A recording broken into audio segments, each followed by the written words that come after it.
Llévame a donde vas. Buenos días compañeros, un saludo para la teleaudiencia de Mañana Plus y un tema bastante importante, un tema que va en crecimiento y preocupación para los padres, la obesidad y el sobrepeso en niños, un tema bastante preocupante. Ya estamos con el licenciado Rodrigo Burgos, quien nos va a comentar. Licenciado, va en crecimiento la obesidad en niños.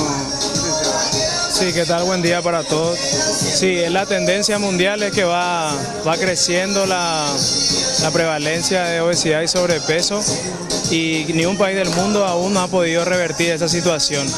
Entonces estamos elaborando, trabajando aquí de la máxima institución pública para poder paliar con este mal.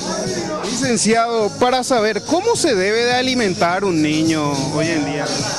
Bueno, lo bueno que tenemos que tener en cuenta es que el niño no puede estar a dieta.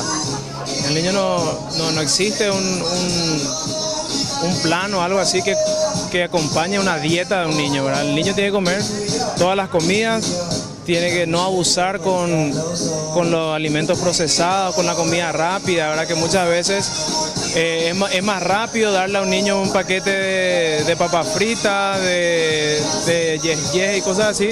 Entonces, por ahí ese tipo de alimentos son los que están boicoteando. Se está perdiendo la comida familiar, la mesa familiar. Entonces, por ese lado hay que cuidar muchísimo, ¿verdad? Porque el niño no tiene acceso a comprar, no tiene poder adquisitivo para ir a elegir su comida, sino que solamente lo que le dan los padres o lo dan los tutores, los profesores.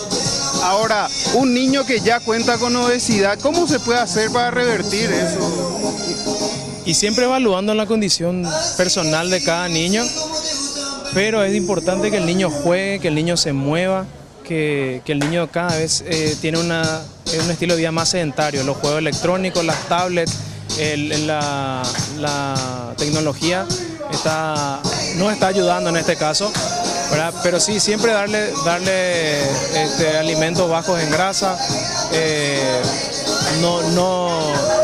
como te dije anteriormente, no sería bueno poner a dieta a un niño, pero sí cuidar las comidas, cuidar las porciones, cuidar qué hace dentro, o sea, en el medio de cada comida también, que no esté picoteando por ahí, bueno, eso sería importante también. Claro, importante entonces cortarle las comidas, las famosas comidas chatarra, sí, las gaseosas. Sí, no sería cortarle del todo, pero sí que no sea reiterativo, que no sea cosa de todos los días, cosa de todos los fines de semana, ¿verdad?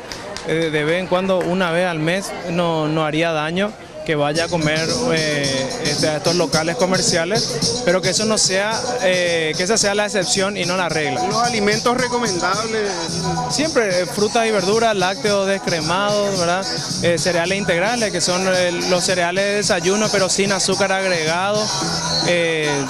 Frutas de estación, ahora que vienen los calores también, son alimentos frescos. Entonces sería ideal ese tipo de alimentos en la inclusión de un plan para un niño, ¿verdad? Muchas gracias, licenciado. No, cuando guste, y gracias por el espacio y espero que se queden a bailar zumba acá con nosotros. Estaremos. Y esa es la información que tenemos sobre este mal que va afectando cada vez más a más niños. Nosotros de momento volvemos a estudio. Llévame a donde vas.